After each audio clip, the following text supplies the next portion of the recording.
aprendizado, análise, inovação, pessoas, compartilhando histórias, experiência, casos, ideias, novidades, podcast, AppCast, AppCast, o podcast da App. AppCast. Olá, os ouvintes da AppCast, estamos aqui, mais uma edição, sejam muito bem-vindas, bem-vindos e bem-vindes. Eu sou Carol Zaine, vocês já devem me acompanhar aqui de alguns outros programas, e hoje, excepcionalmente, estamos gravando aqui numa tarde, aqui em São Paulo, debaixo de um sol de 40 graus, todos derretendo, e ainda há quem diga que o aquecimento global não existe. Mas essa não é a nossa pauta. A nossa pauta também é uma pauta de extrema importância, hoje com grandes convidados, porque essa semana nós celebramos a consciência negra, né? Essa semana e esse mês, né? E para isso está sendo realizado entre o dia 15 e 20 de novembro a Virada da Consciência, que é um evento de combate ao racismo e celebração do povo negro. Esse ano, a virada homenageia a grande jornalista Glória Maria. E a semana que acontece aqui em São Paulo, e para quem não está em São Paulo também consegue acompanhar online, ela reúne uma série de palestras, workshops, atividades culturais, literárias, esportivas, vai ter feira gastronômica, vai ter show, tem uma série de atrações e diversão para todos, com o intuito de refletir e celebrar a memória do nosso grande herói nacional, Zumbi dos Palmares. E para a nossa conversa hoje, eu tenho dois convidados assim excepcionais.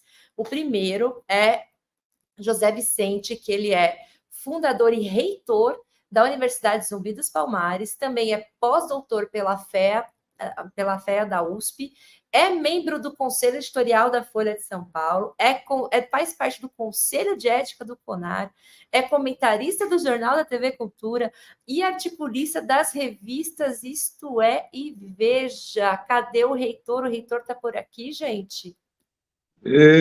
Olá, ele! Olá, José Vicente, tudo bem? Oi, Carol, querida, boa tarde. Uma grande alegria participar, não é, desse podcast tão importante. Muito feliz de estar falando com você. Eu estou muito feliz com a sua participação. Muito obrigada por ter aceitado o convite. E agora eu vou chamar aqui o nosso parceiro de programa, também o incrível, e é também meu colega, meu parceiro de App Brasil, Wagner Venturini, que é fundador da Dioramas. Ele é pós-doutorando no programa de pós-graduação em administração da SPM. Também pela SPM, ele é doutor e mestre em comunicação e práticas de consumo, é especialista em comunicação e marketing institucional e bacharel em relações internacionais. Ele é diretor de Cultura, Diversidade e Inclusão aqui na APP, também é designer 3D e dioramista. Cadê meu amigo Wagner? Boa tarde. Oi, boa tarde. Wagner! Um prazer enorme estar aqui. E com essa figura ilustre que é o José Vicente, um prazer conhecê-lo virtualmente. Para mim é uma grande honra, porque você é um exemplo a ser seguido e está aqui lado a lado. Meu Deus, caramba, que honra! Gente, eu estou muito feliz com esse programa de hoje. Eu gostaria muito de agradecer vocês dois por terem topado bater esse papo. É um programa muito especial. E eu já queria ir já para as perguntas, já, né? Porque eu sou dessas, eu gosto de já chegar perguntando. Mas, na verdade, não é bem uma pergunta. No ano passado, José Vicente, eu estava na premiação da Garra, que o senhor foi premiado, e você foi ao palco e contou a sua história. E eu fiquei, assim, arrepiada, né? Acho que o seu trabalho ele é muito reconhecido, ele é respeitado, ele é premiado, mas eu não sei o quanto as pessoas te conhecem mesmo, né? Acho que quem conhece, às vezes, também não ouviu você contando, e eu gostaria que a gente abrisse o programa com o senhor contando um pouco da sua história e da sua trajetória, né? Qual foi a sua caminhada até aqui? Muito bem. Carol, primeiramente, né, transmitir um abraço muito afetuoso ao Wagner, que compartilha conosco dessa conversa, né, e dizer que, então, a nossa conversa fica mais agradável, né, de mais qualidade com a presença e o compartilhamento do Wagner. E dizer para você que, de fato, prazerosamente, ao longo da nossa trajetória, o nosso trabalho tem sido reconhecido e tem sido, em muitas oportunidades, premiado. Mas dizer para você também que o nosso trabalho, em grande medida, não se diferencia de tantos outros trabalhos de importância e relevo que é feito todos os dias nos mais vários cantos do nosso país, do nosso estado e da nossa cidade, e que, no seu conjunto, ajuda a manter essa ideia-força, né, de uma sociedade de todos. E essa sociedade de todos foi alguma coisa que, quando eu era um garoto, eu imaginei que fosse possível, imaginei que fosse execuível, e, de uma forma até sem método, eu, ao final, iniciei essa caminhada. Mas, antes disso, eu era só um menino pobre da cidade de Marília, aqui no interior do estado de São Paulo, né, ali perto de Bauru, 500 quilômetros da capital, oriundo de uma família de boias frias, né? Boias frias é o nome que se dava àquelas pessoas e aquelas famílias que trabalhavam na roça, que trabalhavam no campo, né? Batendo café, carpindo café ou colhendo amendoim, enfim, trabalhando naquelas lavouras, e eram pessoas de muitas poucas posses, de muitos poucos recursos, e que só restavam a ela a lavoura para poder produzir a subsistência da sua família. E, para que essa subsistência fosse mais consistente, eles levavam todos os filhos para ajudar também a fazer esse trabalho. Então, as crianças daquela época já cresciam no campo, trabalhando e ajudando seus familiares e ajudando seus pais.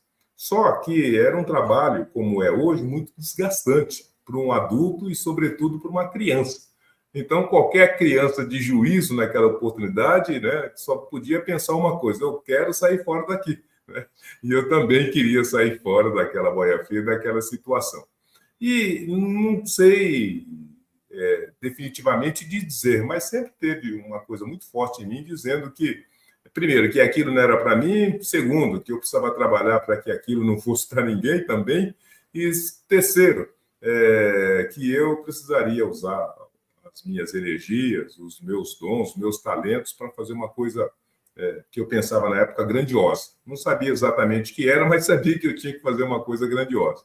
E que, para que isso acontecesse, eu precisaria estudar bastante, ter muito conhecimento, muita informação para tentar fazer esse trabalho. Então, esse foi mais ou menos o pano de fundo, né, da minha primeira infância, e que, apesar dos limites dos recursos econômicos, financeiros, apesar das impossibilidades para alguma pessoa, um jovem, sobretudo, que estava envolvido numa ação de boia fria na cidade de Marília, foi possível, primeiro, sonhar, e por sonhar e manter esse sonho vivo, depois foi possível arregimentar os meios, os recursos, para depois e ao final colocar de pé uma obra que foi pensada, querida e desejada ainda lá nos campos da boia fria de Marília.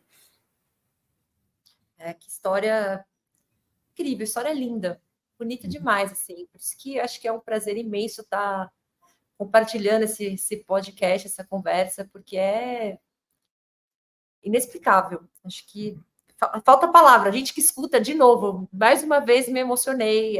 Não tem como, não tem como. E, Wagner, você também está construindo uma história muito importante, né? Tanto para a comunidade negra, né, como para o nosso mercado, né? Além de toda a sua história, né, dos seus 13 anos, né, trabalhando com diorama também, tem um currículo incrível. Eu também queria saber, né? Acho que todos nós também queremos saber a sua história. Então, também gostaria que você compartilhasse com a gente a sua história, a sua trajetória, o que te trouxe até aqui. Eu sou a continuação do sonho tido pelo José Vicente. Aquele sonho de isso não é para mim, eu não quero para os meus, eu sou justamente resultado desse seu sonho. E aí, antes de começar a falar de mim, agradecer, porque são pessoas como você que sonharam naquele momento, vislumbraram não estar, assim, poder apresentar um futuro para pessoas como eu, garotos pretos como eu, que hoje eu estou aqui compartilhando esse espaço e tendo voz também para que a gente possa levar um futuro ainda melhor para aqueles que virão, né? Então, eu venho de uma família, aquela coisa, eu venho da família tradicional preta, né? Em que mãe separada, criada por vó, e aí eu tive a oportunidade de estudar em escola particular, mas a mãe era faxineira, a avó passava a roupa para fora lá no Rio de Janeiro, e lá na minha adolescência, brincando, jogava muito RPG, né, Role Playing Games, e tinha lá uma coisa de ser doutor. E aí eu falei, poxa, eu quero ser doutor. Não sabia de quê? Dança folclórica, seja o que for. Mas eu queria ser doutor, mas não era um doutor médico, eu queria um doutor, né? Um doutor de estudado, doutor de conhecimento, né? Um doutor que pudesse levar conhecimento para aqueles que estão ao nosso redor. E aí começou a batalha, justamente, para chegar nesse ponto, né? Fui militar de carreira durante 24 anos, entrei, sou filho único, então tinha sido dispensado, entrei só para estudar. Por favor, sargento, por favor, capitão, deixa eu servir para poder... Por que você quer servir? Para estudar. E eu estudei, entrei como soldado, depois passei no concurso público e fui a sargento, e aí, ao final, e durante a minha carreira militar, fui fazendo a minha faculdade, e aí chegou um momento, né, depois de ter entrado no mestrado, eu consegui acessar uma das melhores faculdades, que foi a SPM, que me acolheu de braços abertos no mestrado, e aí cheguei no doutorado, e aí eu fiz a grande escolha. Falei, eu continuo sendo militar ou eu parto para aquilo que eu sempre quis, que é ser docente, né, levar o conhecimento, né, expandir esse conhecimento, porque a gente sabe que tem a limitação das carreiras. E aí eu escolhi entrar como docente, realmente, né, tocar a minha carreira como docente, fiz o meu doutorado, o meu pós-doc, e aí começam os contatos que a gente tem com os alunos, que é muito gratificante, né, como professor, né, José Vicente sabe muito bem, né, quantas pessoas passam por nós e continuam, e depois ver essas pessoas crescendo, né, estar lado a lado com você. Eu acredito que isso aconteça demais, né, e tendo sido também, né, um aluno pequenininho, depois estar lado a lado, e até talvez maior até do que os seus próprios professores, porque eu acho que é isso que vem a ser professor, é você tornar as pessoas cada vez maior. E estar hoje aqui nessa posição como diretor de cultura, diversidade e inclusão, lado a lado com a lenda, né? Eu estou super encantado. Ouvir, né, da sua própria boca a sua história e saber que ela é próxima em algum momento daquilo que eu também vivi. Porque tem essa, né, nós temos muito essa ligação, né? O negro ele tem um link muito grande das histórias, né? Mas tem um ponto ou outro que são divergentes, mas de uma forma geral a gente tem essa confluência. E eu acho que é esse ponto-chave que nós estamos aqui que faz a diferença e vai fazer a diferença para aqueles que virão depois. Eu acho que esse é o ponto-chave, né, de tudo isso. E a importância de ter, a importância de estudar. Eu acho que esse é o ponto-chave, a importância do estudo. É isso. Simples que lindo, assim. gente. Muito bonito, gente. Obrigada por compartilhar a história de vocês comigo e com a gente, né, com toda a audiência. E José Vicente, a gente, então, essa semana está acontecendo a virada da consciência. E eu queria te perguntar como nasceu a virada e qual o impacto dela para a nossa sociedade. Você sabe, Carol, essa é mais uma das utopias, não é? Porque nos preocupava demais que nós tínhamos conseguido até tornar feriado essa data do 20 de novembro na cidade de São Paulo, em mais de 2.000 municípios, em 8 capitais, 4 estados, mas ela estava se constituindo numa data sem vida, sabe? Sem pulsação, não é? E a gente achava que era uma data muito importante, né, para não ter a acolhida e não ter a celebração devida. Então, essa foi a primeira coisa que nos moveu. A segunda delas é de que a gente estava num processo muito importante de reconstituir esse Brasil real, esse Brasil fático e esse Brasil que é a tradução de nós brasileiros, que é um país de negros, de brancos e de histórias e de heróis, né, de todas as cores e de todas as raças. Então, Zumbi dos Palmares, que se celebra a data no 20 de novembro, precisava e merecia também uma celebração que o destacasse. E, por fim, e não menos importante, a gente sempre achou que esse podia ser um momento de nós estimularmos uma interação, uma integração, uma convocação de todos para fazer um mergulho para dentro dessa historicidade e, a partir dela, se apropriar também desse valor da trajetória do negro, da importância de se refletir sobre o que foi o passado, o que está sendo presente e como deve ser o futuro, e, principalmente, que nós nos apropriássemos de Zumbi dos Palmares como o herói nacional de todos nós e, a partir dele, pudesse, então, fortalecer a nossa autoestima, o nosso valor da diversidade, o nosso valor do respeito, não é, à dignidade das pessoas e o nosso combate inexorável a todas as formas de discriminação e de racismo. E aí a gente pensou, como fazer isso, né? E nesse pensar e nesse fazer, achamos que seria muito gostoso se transformássemos tudo isso numa grande gincana.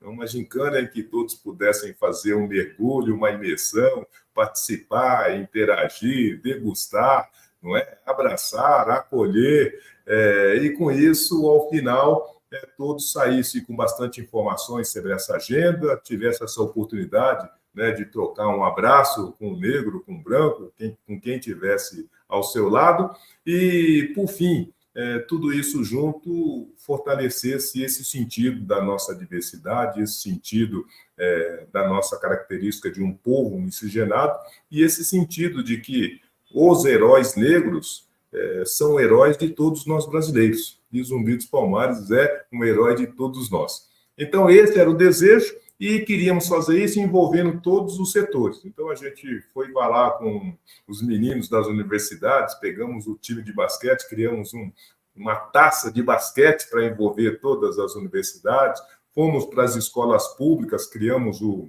projeto Afrominuto, que é um vídeo do celular de 1 minuto, para que toda a molecadinha das escolas também participasse dessa atividade. Falamos com as empresas, e um conjunto de empresas estão desenvolvendo as mais diversas ações nessa direção. Falamos com cinemas, muitos estão passando filmes, né, direcionados para essa agenda.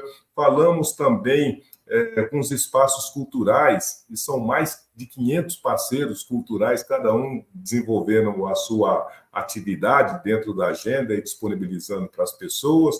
Fizemos um baile gostoso, que ninguém é de ferro, então um grande baile velho, como nos velhos tempos. Trouxemos toda a estrutura do samba, né? A Liga e a UESP, o samba está discutindo, o samba do futuro, como é que essa cultura pode ser apropriada por todas. Construímos um concurso samba no pé, então todo mundo tem que sambar ali no pé para fortalecer a nossa cultura, para fazer esse encontro dessa nossa diversidade. Enfim, um conjunto de ações que pudesse permitir isso, que nesse dia e nessa Semana da Consciência todos pudessem participar de uma forma muito gostosa, muito saudável, todos pudessem, da mesma maneira, acessar um conjunto de informações dessa agenda e todos, ao final pudessem se divertir, né? Toda a família se divertindo em cada um desses espaços, em cada um desses eventos, e assim, e ao final, nós faríamos, primeiramente, uma grande homenagem a Zumbi dos Palmares. Acho que ele ficaria e vai ficar muito contente com tudo que estamos fazendo, e depois dessa, então, celebração, seguramente todos sairiam melhorados, sairiam transformados, né? Sairiam mais completos do que estavam antes, porque 4 dias mergulhado nessa agenda não tem como você sair do jeito que entrou. Então, esse era o desejo de fazer com que todos mergulhassem para dentro dessa consciência negra. Não, fantástico, fantástico. E eu queria emendar uma pergunta, na verdade, eu estava antes, né, quando eu estava organizando aqui a pauta, eu estava olhando os LinkedIns, eu estava no LinkedIn do Wagner, E eu vi que o Wagner, você escreve bastante sobre nostalgia, né? Você se envolve muito com esse universo dos games, né? Dos dioramas, da nostalgia, né?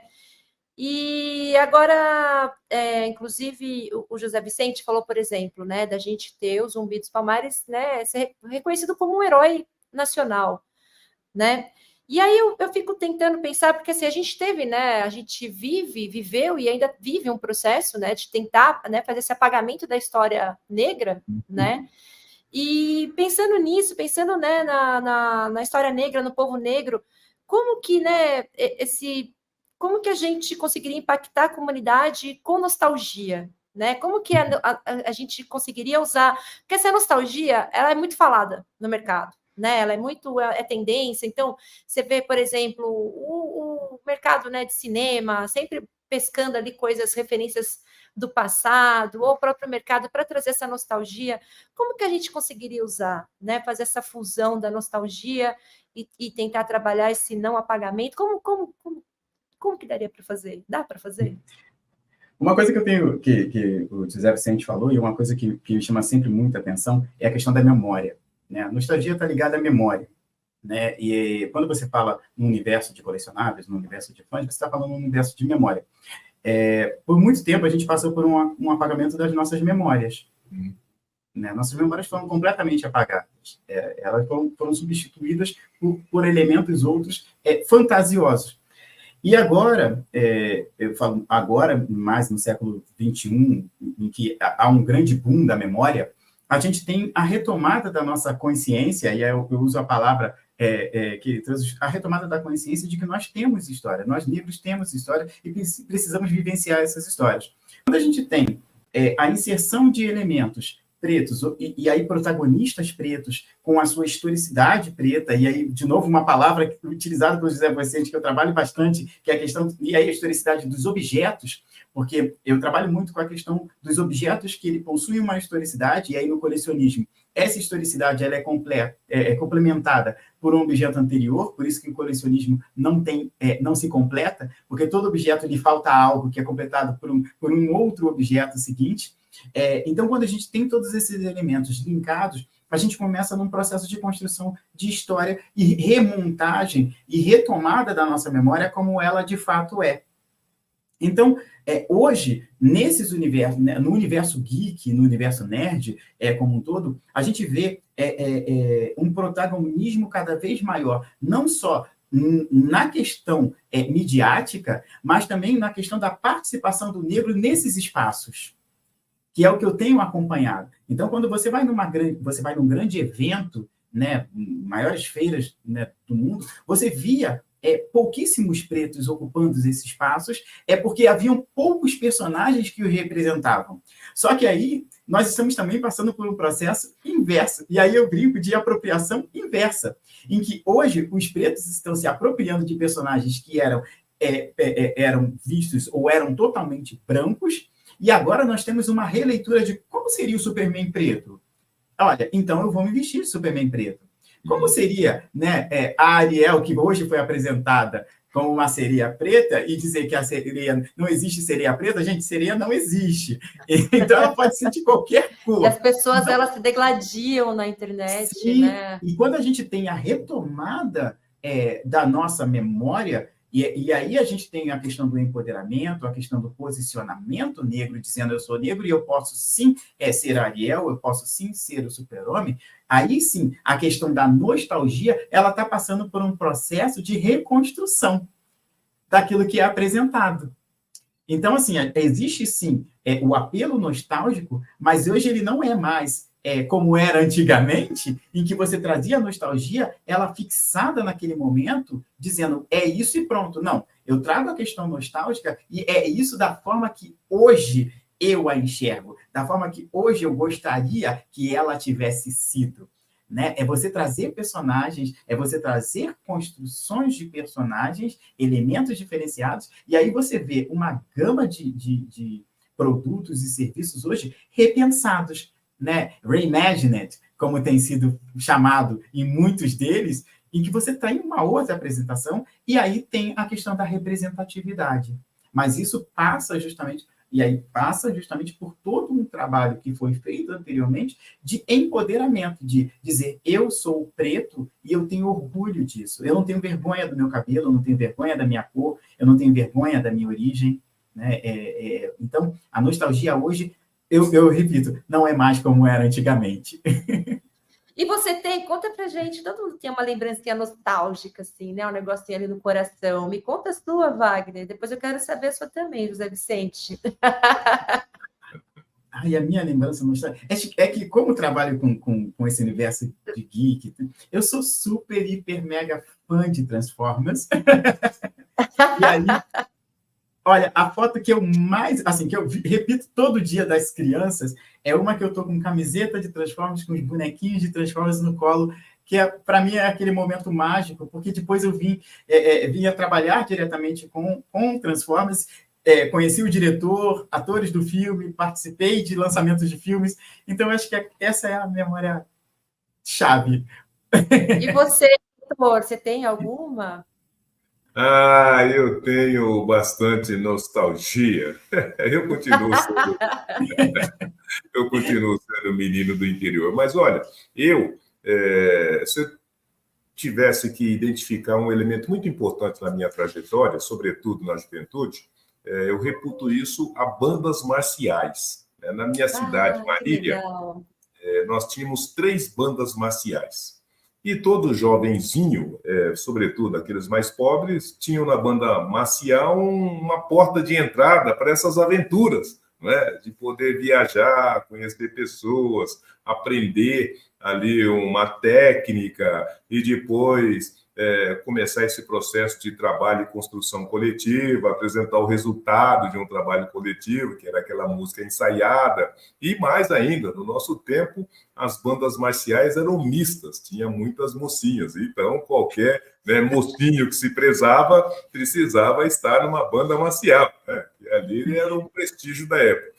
E naquela época, às vezes a gente não entendia a importância e não entendia de que maneira que aquela atividade da banda marcial podia ser um elemento importante até na formação do caráter da pessoa, do indivíduo, e até num sentido e um colorido mais especial para a vida das pessoas. Né? E depois, logicamente, eu deixei a banda marcial, mas em todos os lugares que eu andei posteriormente, eu pude ver as bandas marciais existindo. E hoje, quando se discute muito essa necessidade, não só da nostalgia, mas, sobretudo, de nós ampliarmos a vivência humana, que não pode, não deveria só trabalhar e voltar do trabalho, coisas que tais, eu fico pensando que a banda marcial, as fanfarras deveriam estar em todas as escolas, em universidades. Nos Estados Unidos, todas as universidades têm uma banda marcial. E esse ambiente, então, da banda marcial, da fanfarra, das viagens, do treinamento coletivo, dos namoros, enfim, é uma coisa fabulosa que, se eu pudesse, eu, num toque de mágica, faria voltar tudo de novo. Olha que coincidência. Eu fui de banda marcial e tocava corneta, viu? Olha que mundinho. É incrível. É muito legal, é muito legal. Eu fiz parte da banda da escola. Era demais, era demais. Ô, gente, a gente não tem muito mais tempo no nosso programa hoje. Hoje é um programa mais curtinho. E ó, meu telefone aqui tocando, ó, peraí, voltei. Hoje vai ser um programa mais curtinho, mas eu queria deixar o convite para o Wagner, para o nosso doutor Wagner, para o nosso reitor José Vicente, para a gente marcar um outro papo, a gente ver as agendas, acho que ainda nas próximas semanas, porque eu tinha tantas perguntas aqui para fazer que a gente começa a conversar e se deixar a gente vai gravar 5 horas de programa aqui. E para encerrar, eu queria pedir que vocês dessem algumas recomendações, por exemplo, livros, filmes, alguma coisa, documentário, podcast que vocês gostam e que vocês acham que é essencial que as pessoas consumam, leiam, assistam, não só nesse mês, né, sempre, né, mas é que é o mês que a gente usa para dar aquela relembrada ali, né? O que vocês indicariam? Eu quero, antes disso, Carol, fazer um registro importante, né? A virada da consciência negra desse ano reúne mais de 100 parceiros e 500 eventos, como eu disse, mas um dos parceiros centrais na realização da virada é a própria APP. Então, eu queria agradecer a gentileza da parceria da APP para nos auxiliar a fazer esse trabalho chegar mais longe e para mais pessoas. Estamos muito felizes da parceria. A segunda delas, que só rapidamente, quando a gente está dizendo de Zumbi dos Palmares e a celebração desse dia e dessa hora, talvez ela também é a tradução da potência de nós brasileiros de reconstruir, né, essa nostalgia de um mundo real e um mundo verdadeiro, né, de como foi feito, quem foi que fez, como fez, né, e que tipo de energia ele empenhou para isso. Então, reconstituir Zumbi dos Palmares, que há 30 anos praticamente era um marginal social, um parasocial, então é uma demonstração da força e da potência da sociedade, se nós quisermos fazer um país de verdade, com todos os heróis que neles se ingraram, né? E Zumbi dos Palmares, então, é um herói de negros, mas também é um herói de brancos, por isso tem que ser celebrado. E, por fim, eu queria, então, sugerir que as pessoas entrassem no site da Virada, porque no site da Virada nós estamos com um trabalho muito importante com a fundação do canal Futura, e nós temos uma série de filmes, vídeos, histórias, gibis, enfim, tudo que você precisa saber sobre a trajetória do negro está lá, né, no site da Virada, sobretudo lá no espaço do canal Futura. Então, eu queria sugerir. E, junto com isso, a Globo, a Rede Globo, nessa semana, vai estar exibindo só filmes da trajetória de negros do Brasil e do mundo, né, a partir das 23 horas. Então, as pessoas podem lá ligar na Globo, que a semana inteira é só filme, né, da trajetória e da história dos negros. Então, é uma forma de acessar essas informações, né, se emocionar com as histórias lindas desses filmes, aprender bastante, que eles trazem muita informação, e curtir e se deliciar com as atividades da nossa virada e da nossa Semana da Consciência Negra, que pela primeira vez na história do nosso estado, agora é um feriado estadual. Pois é. Muito bom. Wagner? A minha maior indicação, é uma coisa que eu faço bastante, é visitar o Museu Afro-Brasil.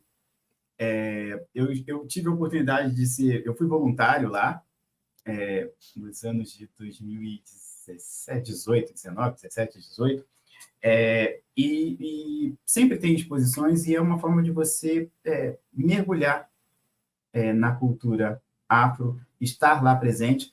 Me doía bastante que ele ficava tão vazio, e muita gente nem sabia da existência dele em pleno Ibirapuera. E aí, o meu aconselhamento e minha dica é visitar o museu e torná-lo presente no nosso dia a dia. Assim como você vai ao MASP, assim como você vai ao MAN, assim como você vai na Coteca, no Museu de Língua Portuguesa, que também está sensacional, o Museu Afro-Brasil. Eu acho que essa imersão é muito mágica. O local traz uma dimensão muito mágica. Não tem desculpa, né? Porque tá rolando a Bienal, tem muita gente indo para lá, né? Pô, já passa no museu, sim, gente. Tá tudo ali, né? Não tem nem desculpa. Não tem nem desculpa. Então, gente, gostaria de novo de agradecer muito a presença de vocês. Estou muito feliz mesmo por essa conversa. De novo, eu vou chamar vocês aqui no WhatsApp daqui a pouco para a gente tentar, quem sabe, marcar ainda mais uma rodada, porque eu adoraria, ainda tenho várias questões que eu gostaria muito de debater, de trazer, de perguntar aqui para vocês. Mas por hoje é só. Mais uma vez, muito obrigada, José Vicente, muito obrigada, Wagner. E sucesso, vamos todos para a virada, ainda está em tempo, quando esse podcast sair, ainda vai dar tempo de você ir para a virada, vamos ao museu. E é isso, gente. Muito obrigada e até a próxima. Tchau. Um abraço a todos. Muito obrigado. Aprendizado, análise, inovação, pessoas, Compartilhando histórias, experiência, casos, ideias, novidades, podcast, AppCast, AppCast, o podcast da APP. AppCast.